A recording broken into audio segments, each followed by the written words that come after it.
Hi hello guys, welcome back to my channel Shukla Dutta. তো দেখো, আমি যেহেতু মামা বাড়িতে আছি, তো সেই কারণে আমি আর আমার ছেলে যেখানে ঘুমিয়েছিলাম সেখানে আগে বিছানাটা ক্লিন করে নিচ্ছি, তারপরে যাব নিচে। আর ছেলেকে নিচে নামিয়ে দিয়েছিলাম, ও ওখানে খেলা করছিল, আর খেলতে খেলতে সেই পাকে আমি বিছানাটা তুলে নিলাম। তো নিচে গিয়ে তারপরে ছেলেকে খাওয়াবো। আর ও এখানে আমি দেখিনি, ও আল্লা থেকে সব ছিটিয়েছে আর নাচছে। নিচে সমস্ত জামা প্যান্ট ছিটিয়েছে, যেটুকু যা ছিল নিচে ও যেটুকু হাত পেয়েছে সব ছিটিয়েছে বসে বসে। আর এখন ছিটানোর পর আমি যেই বলেছি, গপু তুমি এগুলো করেছো, আর অমনি আমাকে নাচ দেখাচ্ছে যাতে মাম্মা সব কিছু ভুলে যায়, আমাকে যাতে না বকে, ওই জন্য ওরকম করছিল। তো তারপরে আমি নিচে এসে গরম জলটা করে নিলাম, যেহেতু অল্প গরম জল, ওই জন্য ফ্লাক্সে আর নিয়ে যাওয়া হয়নি, রাখাও হয়নি। ওইখানে যেটুকু লাগলো করে নিয়ে বাদবাকি জলে আমি চা করে নিলাম। দিদা দাদুর চা খাওয়া হয়ে গেছিলো, আমি বাকি ছিলাম, ওই জন্য আমি আমার মধ্যে একটু চা করে নিলাম। চাটা করে নেওয়ার পর বিস্কুটটাও ঢেলে নিলাম, যেহেতু ঢালা ছিল না, তো সেই কারণে বিস্কুটটা ঢেলে নিয়ে তারপরে আমি ছেলেকে খাইয়ে রেডি করিয়ে দিয়েছিলাম দাদুর কাছে। দাদু গেছিলো আমার ছেলেকে নিয়ে একটু ঘুরতে রাস্তার দিকে, তো সেই পাকে আমি টুকটাক যা কাজ ছিল করে নিয়েছিলাম, ভাত বসিয়েছিলাম, তারপরে হচ্ছে যা যা থাকে আর কি একটু একটু করে নিয়েছিলাম। ওপরে ঘরটা মুছেছিলাম, যে ঘরে আমি ছিলাম, তো সেই ঘরটা। তো চলো দেখো ফুল ভিডিওটা ভালো লাগলে অবশ্যই একটা লাইক কমেন্ট করে দিও। নিউ ব্লগ শুরু করেছি, যদি তোমাদের ভালো লাগে তো আমাকে অবশ্যই জানিও। আর এই ভিডিওটা আমি একবার ছেড়েছিলাম গান দিয়ে, তো কপিরাইট এসেছিলো বলে আমি সেইটা ডিলিট করে দিয়েছি। তো ডিলিট করে এখন ভয়েস দিচ্ছি। তো ভিডিও মানুষ যারা করে তারা জানে হয়তো ভিডিও করা যতটা সহজভাবে মানুষ ততটাও সহজ নয়।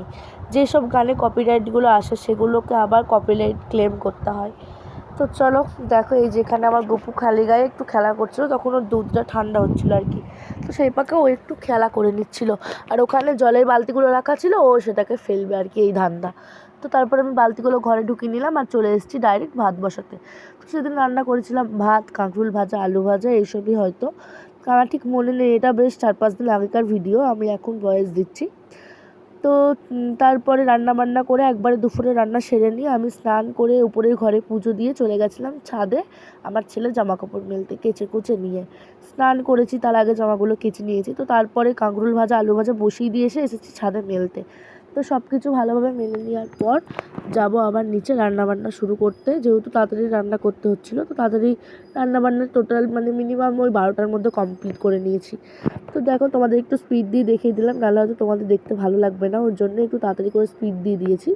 তো চলো দেখো, তারপরে এসে আলু পটলের তরকারি হচ্ছিলো, সেইটার আলু ভেজে নিয়েছিলাম। তারপর তরকারিটা রান্না করার পর দাদুকে দিয়ে দিয়েছিলাম খেতে। আর আমার রান্নার ফাঁকে গপু একটুখানি ঘুমিয়ে নিয়েছিল, তো ঘুম থেকে উঠে ওখানে হচ্ছে আমার মামার মেয়ের সাথে ও একটু খেলা করছিল, মানে আমার বড় মামার মেয়ের সাথে, ওর মানি হয় আর কি। তো ওর মানির সাথে একটু খেলা করছিল, ওখানে একটু দৌড়াদৌড়ি করছিল। আর ও ওখানে বিড়াল দেখাতে নিয়ে যাচ্ছিলো, সেটাই ও যাচ্ছিলো আর কি দৌড়ে দৌড়ে বিড়াল দেখতে। তো তারপরে বিকেলবেলাতে একটুখানি ঘুরু করে এসে গাড়িতে, দুপুরবেলা খাওয়া দাওয়া করে একটু ঘুমিয়ে নিয়েছিল, বিকেলবেলাতে একটুখানি মনে হয় গাড়ি নিয়ে ঘুরতে গেছিলো আমার দাদুর সাথে। তো চলো দেখো ভিডিওটা ফুল। তো তারপরে গপুকে আর কি দুধটা জাল দিয়ে বিকেলবেলা খাইয়ে দিয়েছিলাম, তারপর ও রেডি সেডি হয়ে বাইরে বসেছিল, ওই যে আমাদের উঠোনে ও বসেছিল ওইখানটা করে।